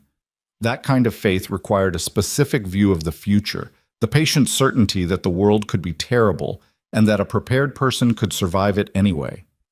Evelyn had not been prepared. She'd been deliberately kept from being prepared. Victor had understood that a woman who knew her own power was a woman who couldn't be managed, so he'd managed her understanding of herself instead. And she had let him because she'd believed the life he'd built around her was real. She pressed her bandaged palm against the cold glass of the window. The sting traveled up her arm, and she let it because feeling something real was useful right now. The Springfield Federal Building came into view at 4:22. Petra had the drone up at 4 miles out, running on silent mode, feeding a real-time image to a tablet that Sal checked at a red light. The building's exterior was quiet. 2 vehicles in the parking structure, both with government plates, neither matching anything in Cassandra's known contractor network. "Clear," Petra said. The service entrance was on the north side. Margaret Cho was waiting beside it, in a coat she'd clearly put on over pajamas. A woman in her mid-30s with the kind of face that becomes very competent under pressure and clearly had been asked to be competent under pressure before. She shook Randall's hand, looked at Evelyn, and said, "I've read the instrument. It's valid. Let's make this fast." The room she led them to was a small conference space used for after-hours emergency hearings. Fluorescent lights, a table, 4 chairs, the kind of impersonal government furniture that has absorbed decades of difficult moments without remembering any of them. Cho had a notarial seal and a recorder and a legal pad. Randall laid the document on the table, opened to the declaration page. "You need to read the statement aloud," Cho said to Evelyn. "In full. Then sign. I witness and seal. The declaration is legally effective from this timestamp." Evelyn looked at the page. The language was formal, archaic in places, her grandmother's attorney having been of a generation that believed legal language should sound like it was built to last centuries. She read it in her head first. Then she read it aloud. Her voice was steady. She'd been surprised by that over the past 48 hours, how steady her voice stayed even when everything beneath it was in motion. She read the declaration of claim in a small government conference room at 4:51 in the morning, and when she finished, she signed her name, her actual name, Evelyn Hartwell, not Crane, and she did not feel triumphant and she did not feel relieved. She felt like a person who had just pulled the pin on a grenade and was now waiting to find out what was in the room. Cho sealed the document at 4:53. Randall made 3 certified copies. Cho retained 1 for the court record. Randall took 1. Evelyn held the 3rd. "The custodial alert will go to Switzerland within the hour," Randall said quietly. "The assets will be formally acknowledged as activated by business opening in Geneva. That's approximately 4 a.m. Eastern." "Which is about 3 hours from now," Evelyn said. "Yes." They were back in the SUV at 5:07. Sal drove south. The sky was beginning to make the specific gray that arrives before dawn decides to commit. Petra's tablet chimed at 5:41. She looked at it. Her face stayed flat. Then she said, "Cassandra Vale's assistant booked 2 first-class tickets to Geneva, departing Logan at 9:15 a.m. The SUV went quiet. "She knows," Sal said. "She can't know yet," Randall said. "The custodial alert. She doesn't know about the secondary trust," Evelyn said. "She knows something moved. Johnny had enough time before we left the estate to send 1 message. He didn't know about the secondary trust, but he knew we were moving fast and unexpectedly. Cassandra is reading the pattern." She paused. "She's not running because she knows what we did. She's running because she knows we did something she didn't predict. That's enough for her." "Geneva," Dominic said. "The secondary trust custodian is in Geneva," Evelyn said. "She's going there to try to intercept the activation, to establish a competing claim before the Swiss bank can process the declaration." She looked at the tablet. "She won't succeed. The instrument is ironclad and Randall has the sealed copy. But she doesn't know that yet. She'll figure it out on the plane, Petra said. Yes. And when she does, she'll redirect. She'll call Victor. She'll accelerate the web affidavit proceedings. She'll push everything she has into the next 12 hours because the 9-day plan is dead and she knows it. Evelyn kept her voice level. Which means Victor is going to move publicly, today. Dominic turned in his seat and looked at her over his shoulder. The charity gala, Evelyn said. He already knew. She could see it. The Harborview Foundation Gala had been on the Boston social calendar for 8 months. Victor was the honorary chairman. The event was tonight, a black-tie dinner at the Harbor Convention Center attended by 260 people, including 3 sitting senators, a federal appeals court judge, and every major media outlet in New England. Victor had arranged to make an announcement at the event. A merger. The kind that required prior board approval and specific asset transfers. The merger required the primary trust funds to be already in motion, which meant Victor had been planning to use tonight as the moment of public commitment, the announcement that would make unwinding the transaction prohibitively complicated regardless of what any court subsequently decided. He'd been planning it for months, before Evelyn was thrown out in the rain, before the conservatorship petition, before any of it. The gala was the endgame, the public declaration of a transfer that would be framed as legitimate and celebrated in a room full of witnesses. He's going to announce the merger tonight, Evelyn said, in front of everyone. He needs the conservatorship TRO to still be in effect to claim authority over the trust assets, Dominic said. And our federal TRO is blocking the state proceeding, Petra said, so he needs to move before our TRO is confirmed at the federal hearing. Which is scheduled for when, Sal said. Petra checked her screen. 9 a.m. Monday. Today is Friday, Sal said. The gala is tonight. The gala is tonight, Evelyn confirmed. Which means he has a window. If he announces the merger tonight as a fait accompli, gets signatures from his board in that room, and frames it as a business decision that predates any legal challenge, the unwinding becomes a separate proceeding from the conservatorship case. He separates the transactions, and once they're separated, the federal TRO doesn't apply to the merger directly. The SUV moved through the early morning dark. So we need to be in that room tonight, Dominic said. No, Evelyn said. We need to be in that room before tonight. They arrived at the second safe house at 622, a building Dominic apparently owned through a trust no one had thought to investigate because it predated any of Cassandra's intelligence by 15 years. 3 floors. Enough space. Enough equipment, because Petra had clearly been preparing secondary positions for a long time the way people who are serious about survival always prepare for the position after the position they're currently in. The next 4 hours were the most precise Evelyn had spent since any of this began. Precise in a way that felt almost violent, the compression of time into decisions that had to be right, because there was no room left for being wrong. Dominic's legal counsel arrived at 7. A man named Brower, who wore weekend clothes and had the specific controlled energy of someone pulled from sleep who was not going to mention it. He reviewed the federal filing, the secondary trust declaration, and the web affidavit. He spent 40 minutes on the phone with 2 other attorneys. He came back into the room and laid out the options with the economy of a surgeon describing an operation. The web affidavit is in front of the federal judge now, Brower said. The TRO review has been requested by Victor's counsel and will be heard Monday. Between now and Monday, the TRO stands. That's the good news. The bad news is that Victor's merger announcement tonight, if conducted with board signatories present and framed as a separate corporate action, creates a parallel track that could survive the Monday hearing depending on how the judge reads the trust instrument's connection to the merger vehicle. How do we close that parallel track, Dominic said? Evidence of intent. If we can demonstrate that the merger was designed from the beginning as a mechanism to convert trust assets under fraudulent authority, the corporate action is void ab initio. Not voidable. Void. It never legally existed. What evidence? The internal communications between Victor and Cassandra Vale showing pre-planning of the merger concurrent with the conservatorship scheme. If those 2 things can be shown to be one coordinated operation rather than 2 separate decisions, the merger falls. We have those communications, Petra said. You have them, Brower said. To use them in court, They need to be authenticated and disclosed through proper channels.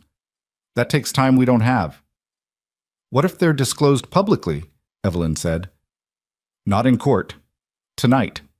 Before the announcement. Every person in the room looked at her. If the communications are publicly disclosed, authenticated sufficiently for media purposes, before Victor takes the podium, then the merger announcement doesn't happen in a vacuum. It happens in a room that already knows what it is.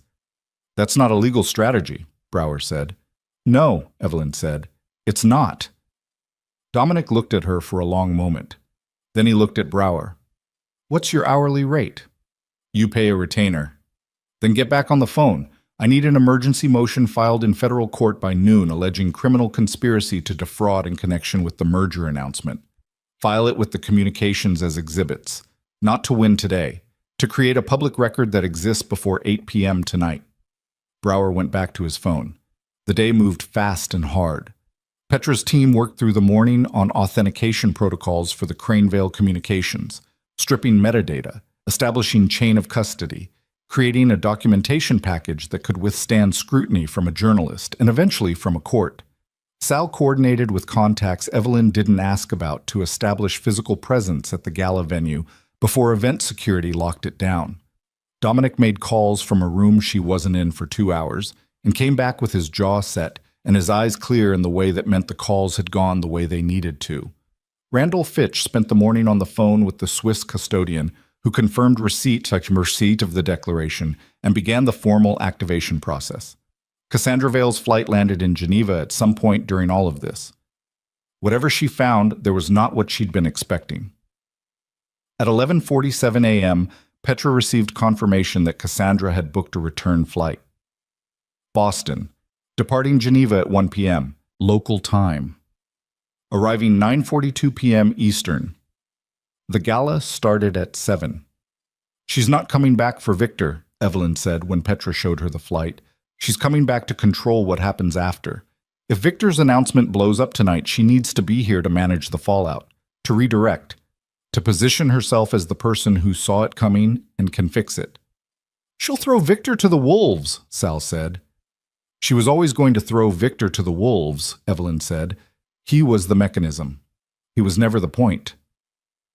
At 2 p.m., Dominic came and found her sitting on the floor of the room she'd been given, her back against the wall, the certified copy of the secondary trust declaration on the floor beside her. She was staring at nothing, not dissociating, just occupying silence while she had access to it. He sat down on the floor across from her, his back against the opposite wall, his legs stretched out in front of him, crossed at the ankles. He looked like a man who had sat on floors before and found them adequate. "Are you ready?" he said. "No," she said. "Are you ever ready for something like this?" "No, you do it anyway." She looked at him, the scar along his temple, the gray at his temples, the hands resting quiet on his knees, the hands of a man who had done things she would never ask about because the asking would change something she wasn't ready to change. "Why did you really stop for me on that road?" she said. He didn't answer immediately. He looked at the wall to his left, the blank plaster of a room that had no history worth remembering. "I stopped because my driver slowed down and I looked out the window and I saw a woman in a ruined dress lying on a highway in the rain," he said. "And I recognized something." "What?" "Someone who'd been taken apart by someone who should have protected them." He paused. "I've seen it before, in people who worked for me. Happened to someone I should have protected. Years ago. I was too late for that one." He looked back at her. "I wasn't going to be too late again." She held his gaze. There was no useful response to that, so she didn't try to manufacture one. Some things don't need to be answered. They just need to be received. She nodded. He nodded. They sat on the floor of a safe house in the last quiet hour either of them was going to have for a while. At 3 p.m., Evelyn put on the clothes Petra had sourced. Dark, practical, nothing that would read as costuming. She looked in the mirror of the small bathroom and saw the face of a person she didn't entirely recognize yet. The bruise along her jaw from the road was yellowing at the edges. The cuts on her feet were healing. The bandages on her palms were clean. She didn't look destroyed. She didn't look triumphant. She looked like someone who had been through something and was still going. She could work with that. At 4:15, Sal received intelligence from inside the gala venue. Victor's team had arrived at 3 to oversee setup, 6 personal security. 2 attorneys. Cassandra's second-in-command, a man named Draper, who was managing the evening's logistics because Cassandra was over the Atlantic and apparently trusted Draper to hold the line until she landed. Victor himself arrived at 4:40. Evelyn knew because Petra had a contact inside the venue's AV team, a person who'd been placed there 7 hours earlier under the cover of a legitimate contracting company, and that contact sent a single text when Victor walked in. He's here, confident, doesn't know. At 5:30, Brower called. The federal emergency motion had been filed and docketed at 12:41. The exhibits, the Cranevale communications, were part of the public record as of 1:03 p.m. Any journalist who knew where to look could access them. 2 of them already had. At 6 p.m., Petra sent a package to 4 journalists she had dealt with before. Not the communications directly. A roadmap. Docket number. Filing location. The rest was their work to do, and they would do it because that was their job and the story was undeniable. At 6:47, the first story went live. A financial news outlet, not tabloid, not political, the kind of publication that corporate boards and federal judges read before breakfast. The headline was precise. Federal filing alleges Crane Holdings merger tied to fraudulent trust scheme. The story included excerpts from the communications, not reproduced wholesale. Summarized, attributed, accurate. At 6:51, Victor's lead attorney called Brower's office 3 times in 4 minutes. At 6:53, Petra said, "Draper just left the venue. Fast." At 7:01, Dominic looked at Evelyn and said, "It's time." The gala was in full swing when they arrived. 260 people in black tie, the clink of glasses and the murmur of Boston money at rest. The specific, self-congratulatory warmth of rooms where powerful people gathered to be seen being generous. The harbor beyond the floor-to-ceiling windows was lit by the city and by the boats and by the specific theater of a New England evening that still knew how to be beautiful regardless of what was happening inside. Evelyn walked through the front entrance, not the service entrance, not the side door. The front entrance, where the cameras were, where the photographers were, where the event's official record was being assembled in real time. She wore no disguise. She was simply herself, walking in.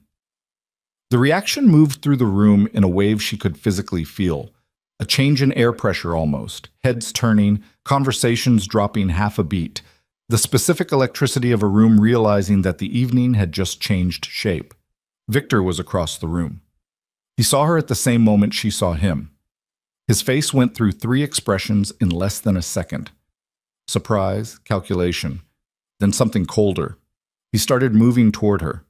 His security moved with him. Dominic stepped into the path of the security, not aggressively, just present, a wall that existed. Victor stopped 6 feet from Evelyn. The people around them had created a loose radius of space, the unconscious choreography of a crowd sensing something is about to happen. "You need to leave," Victor said. His voice was very quiet, designed to not be overheard, the voice of a man who still believed this could be managed. "I'm a guest," Evelyn said. "I received an invitation. Your event coordinator sent it 8 months ago." "Evelyn, the federal filing is public record, Victor. The communications between you and Cassandra are exhibits. Every financial journalist in this city has had them for 40 minutes. She kept her voice the same temperature as his, low, even, not performing, just talking. "The merger announcement isn't going to happen tonight, and the people in this room are going to want to understand why before they leave." His jaw tightened. A muscle moved under his eye. "You have no idea what you're doing," he said. "I know exactly what I'm doing," she said. "I'm doing what you spent 7 years making sure I couldn't do. I'm standing in a room and telling the truth." Something moved behind his eyes. She'd expected anger. What she got was more complicated, a calculation running out of moves, a man staring at the edge of something he'd built with years of careful work and watching it change character in real time. He stepped toward her. 1 step, close enough that she could see the specific quality of desperation behind the composure. "I can still destroy you," he said. "You already tried that," she said. "It didn't work." He lunged for her arm, a grab, not a hit. the instinctive reaching of a man whose control is disintegrating, and Dominic was there before his fingers made contact, a hand on Victor's wrist. Not violent, just absolute. The grip of a man communicating through his palm that the next choice Victor made would determine how the rest of the evening went for him. Victor felt the grip, understood it. His body went very still the way bodies do when they recognize something they can't overpower. His fingers loosened. Dominic released him. The room had stopped pretending not to watch. 260 people in black ties stood in the specific suspended animation of a crowd that has witnessed something cross a line and hasn't yet decided what that means. Glasses held midway to mouths. Conversations evaporated mid-sentence. The string quartet in the corner had gone quiet between pieces and hadn't started the next one. Victor straightened his jacket. The gesture of a man reaching for dignity after it has left the building. "This is a private event," he said. To the room, not to Evelyn. He'd stopped talking to Evelyn because he understood now that talking to Evelyn produced nothing useful for him. "My estranged wife has some personal grievances she's chosen to air publicly. I apologize for the disruption." Nobody moved. A man near the bar, a senator Evelyn recognized from 7 years of fundraising dinners, took out his phone and looked at it. Whatever he read made him set his drink down on a passing tray without looking at it. He looked at Victor instead. "Victor," the senator said. His voice carried without effort, the voice of a man trained by decades of chambers and podiums. "I've just been forwarded a federal court filing from this afternoon. Would you like to tell me what merger announcement you were planning to make tonight, and whether it has anything to do with what's described in these exhibits?" The temperature in the room dropped 3 degrees in 2 seconds. Victor's lead attorney materialized at his elbow. A whisper. Victor's jaw tightened further. He shook his head once, a small, contained movement, and the attorney stepped back. "I'm not going to discuss ongoing litigation at a charity event," Victor said. "That's a reasonable position," the senator said. "Then I'd suggest there's nothing left to announce tonight." He picked up a fresh glass from a passing tray, looked at Evelyn across the room with the specific expression of a man doing a rapid political calculation and arriving at an answer, and nodded at her once. Then he turned and resumed conversation with the woman beside him as if nothing had happened. The room exhaled. Victor stood alone in 3 feet of cleared space, his security on one side, his attorney on the other, and 258 people who had just watched the architecture of an evening collapse and were now reconfiguring their understanding of what they'd been invited to celebrate. He looked at Evelyn. Something final moved through his face. Not surrender. Surrender implies a moment of choice. This was more like a structure losing the last load-bearing wall. Everything standing because of momentum until it wasn't. "You should have stayed on that road," he said. The words were quiet, almost inaudible. She heard them because she was close enough and because she was listening for exactly this, the unguarded sentence that arrives when a man runs out of managed language and what's left is what he actually is. She didn't answer. There was nothing to say that the evening hadn't already said more efficiently. The federal agents arrived at 8:47. Not dramatically, not with the theatrical force of a Hollywood raid. 4 people in suits who walked through the front entrance with credentials and spoke quietly to the event manager and were escorted to where Victor stood. His attorney began talking immediately, the rapid professional patter of a man who has rehearsed this conversation. The agents listened without expression and produced documents. Victor looked at the documents. His face did something private and contained that nobody in the room could read except perhaps Evelyn, who had spent 7 years studying that face and knew that the slight loosening around the eyes meant he understood that what he was holding was real. He went without a scene. That surprised some people. It wouldn't have surprised Evelyn. Victor Crane had always understood optics. He would make his scene elsewhere, through attorneys, through press statements, through the long, grinding machinery of a legal defense that would cost millions and take years. What he would not do was give the 260 people in this room the image of him being physically restrained. He had too much ego for surrender, and just enough intelligence to understand when performance was the only thing left.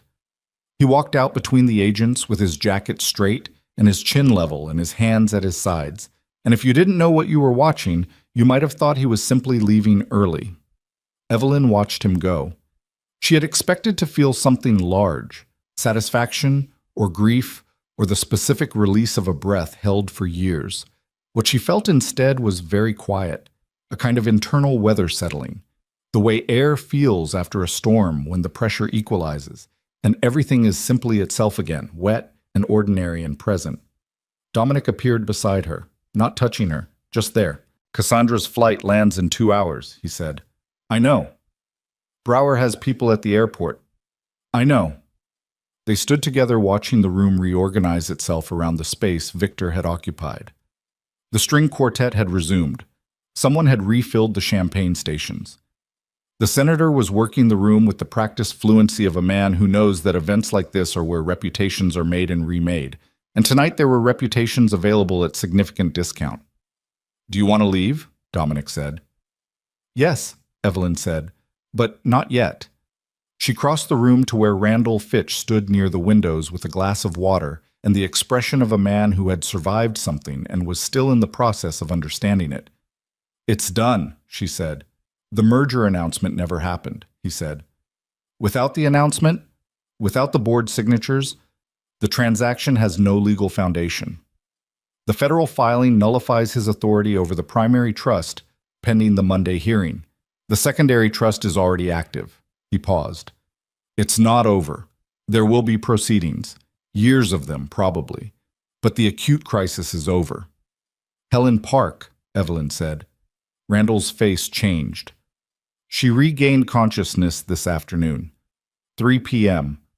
I received word an hour ago, but there wasn't a moment to tell you." Evelyn closed her eyes. 1 second, 2. "Is she going to recover?" "The doctors believe so. She has a long road, but she's conscious and she's communicating." He hesitated. She told the detective at her bedside that the accident wasn't an accident. A vehicle ran her off the road deliberately. She has a partial plate number. "Cassandra," Evelyn said. "That will be for investigators to determine." She nodded. She looked out the windows at the harbor. The water was black and flat, and the city lights lay across it in pieces. "My grandmother built something extraordinary," she said, "and I spent 7 years not knowing it existed." "She built it for exactly this situation," Randall said. "She knew you wouldn't need it unless something had gone very wrong, and she trusted that if it went wrong, you'd find your way to it." "She trusted someone she barely knew." "She trusted her own blood," Randall said simply. "That's different." Evelyn looked at the water for another moment. Then she set down her glass, straightened her shoulders, and turned back to the room. Cassandra Vale was taken into custody at Logan Airport at 10:53 p.m. by federal agents who had been briefed on the emergency motion and the communications exhibits. She said nothing at the airport beyond requesting her attorney. She walked through the terminal with the contained precision of a woman who had known this possibility existed and had prepared for it, which was the most Cassandra thing imaginable, preparing for the failure of a plan as methodically as she'd prepared for its success. Evelyn was not there to see it. She was in Dominic's car on the way back to the mill building because the safe house on the river was the only place any of them had slept in 2 days, and there was nothing left to stand for tonight. She heard about the arrest from Brower's text at 11:06.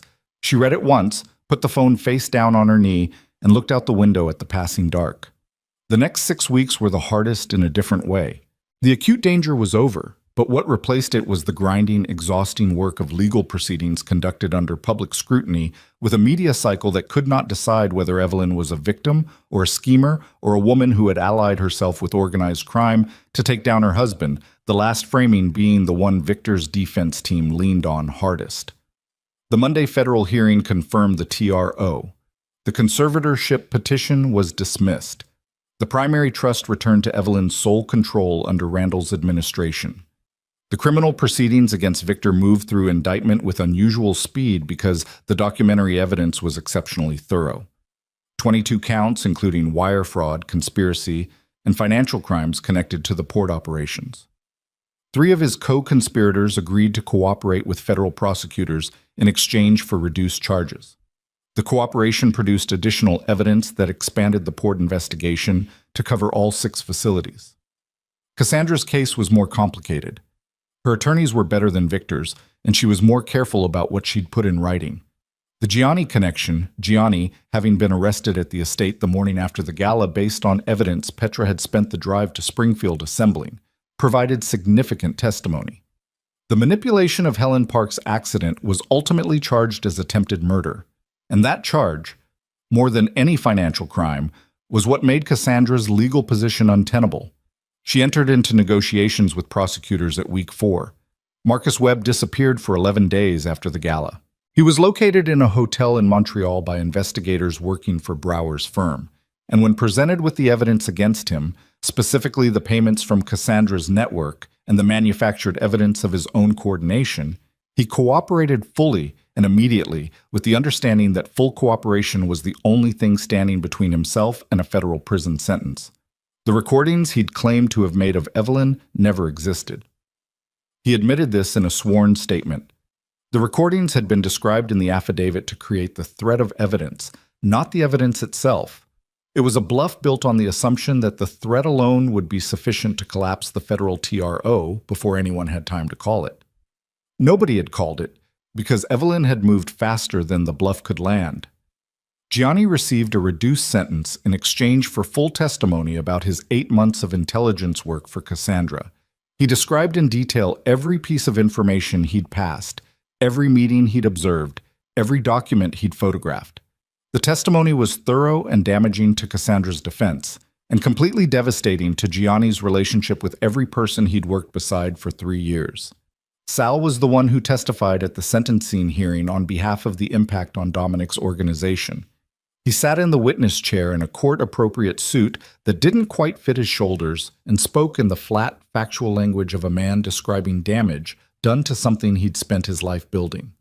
He did not look at Gianni during the testimony. That was its own kind of statement. Evelyn testified at Victor's trial in week 7. She sat in the witness chair and answered questions for 4 hours, with the same steadiness she'd found on the terrace that first morning, the ability to stay level while everything around her moved at the temperature of chaos. She was not performing composure. She had simply arrived at a place where composure was what remained when you'd burned through everything else.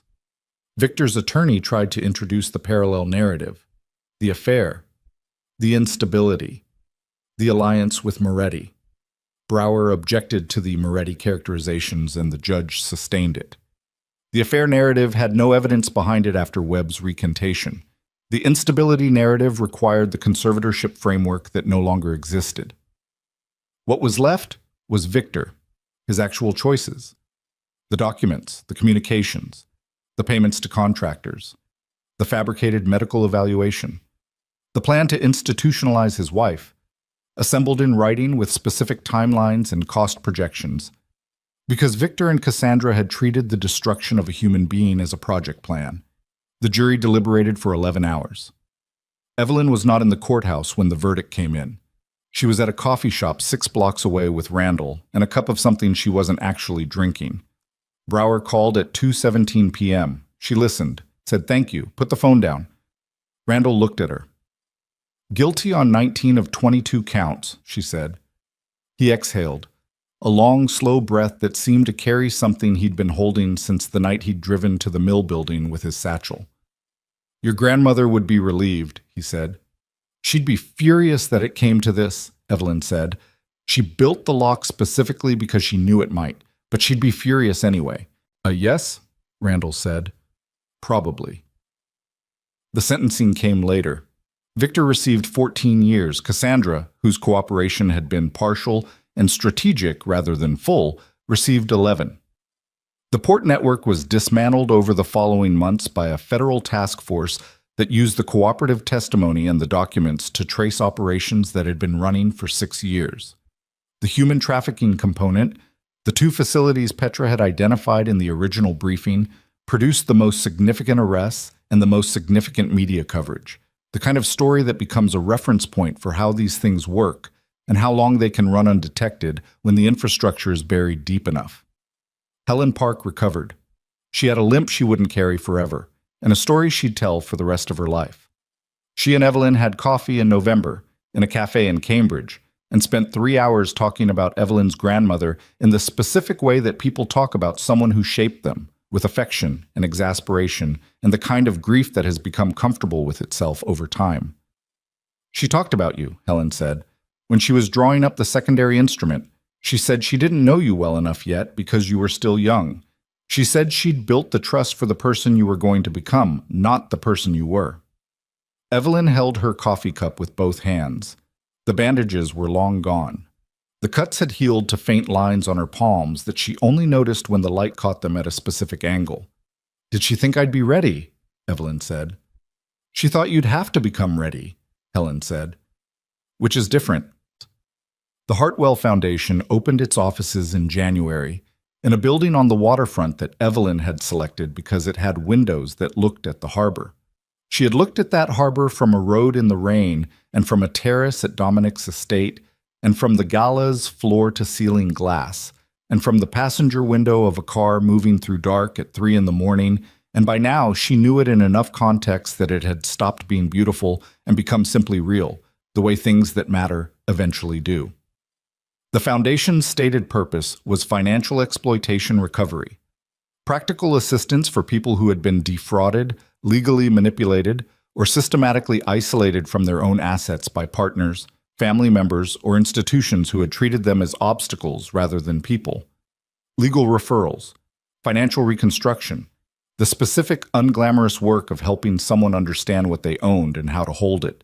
The operating fund came from the secondary trust. The primary trust was separately administered. Evelyn had spent 2 months with Randall and 3 financial advisors, understanding both instruments in detail, every clause, every condition, every mechanism her grandmother had designed. She had made herself learn it because not knowing it was what had made her vulnerable in the first place. She hired 11 people in the first month, 3 attorneys, 2 financial analysts, a case manager, an intake coordinator, and 4 support staff. She did not hire anyone she'd known before the storm.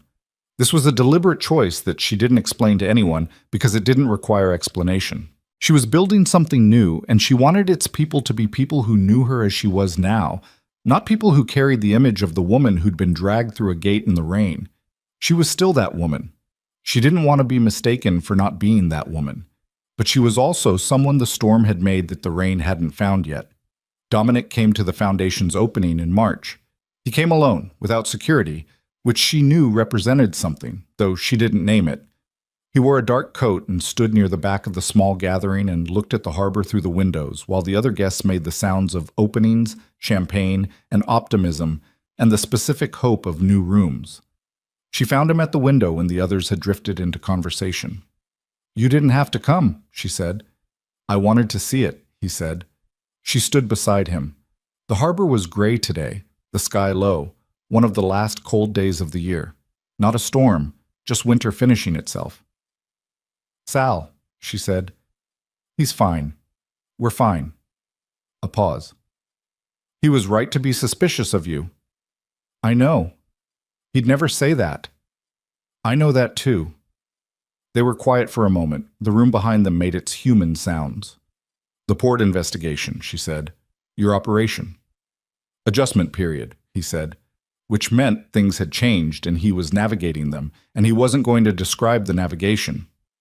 "Are you all right?" He looked at her sideways. The question seemed to arrive at him at an unexpected angle. "Yes," he said. "You?" She considered the question the way it deserved to be considered, the honest version, not the social version. "I don't sleep well yet," she said. "I dream about the road, the sound of the locks engaging at the gate. I wake up and I know where I am, but it takes a minute." She paused. "The minute is getting shorter." He nodded. "I'm learning who I am outside of what someone else decided I was," she said. "That's slower than I expected. I thought surviving it would be the hard part." "Surviving it is the first part," he said. "What comes after is longer." She turned and looked at him directly. The scar at his temple, the gray, the eyes that were nearly black and gave away only what he chose to give away, which tonight, in this room, with this light, was more than she'd seen before. "Thank you," she said, "for stopping. You thanked me already." "I'm thanking you again." He held her gaze for a moment. Then he looked back at the water. You would have found your way to it, he said. The trust, the fight, all of it, with or without me. Maybe, she said, but I would have been alone. You were alone anyway, he said, right up until you weren't. That was true. She'd been alone in a marriage for years before she understood what aloneness actually felt like. The real version, on a highway in the rain, was at least honest about itself. I'm starting a second intake cohort in April, she said. Women who've been legally removed from their own estates through conservatorship fraud. There are more than people think. I know, he said. I'm going to need investigators. People who know how to find things that other people have spent money making unfindable. He looked at her. I'm not asking you, she said. I'm telling you what I need. The corner of his mouth moved. That almost smile she'd learned in the first days at the estate, the one that only arrived when something genuinely surprised him.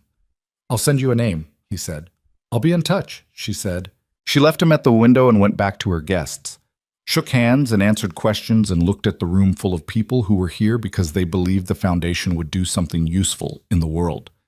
That belief needed to be met. She was the person who had to meet it. At the end of the evening, when the catering staff was clearing glasses and the last guests were pulling on coats, she stood alone for a moment in the room after everyone had drifted toward the exit. The harbor was dark outside. The city lights moved on the water. She thought about her grandmother, a woman she remembered in fragments, the smell of her house, the sound of her voice on the phone, always direct, always brief, never spending a word she didn't need, the way she'd looked at Evelyn the last time Evelyn saw her, in a hospital room 2 months before she died, and said something Evelyn had carried without fully understanding. You know what you are. You just haven't been asked to prove it yet. She had been asked. The asking had cost more than she could have imagined from the other side of it. It had cost her a marriage, a home, a version of herself that she'd believed in completely, and that had turned out to be a construction built by someone else for someone else's purposes. It had cost her 3 weeks of her life lived in the compressed terror of someone who has run out of ground and is standing on whatever's left. What it had not cost her was a thing she'd found in the operations center at 4 a.m., with files spread across a bed and the truth visible for the first time.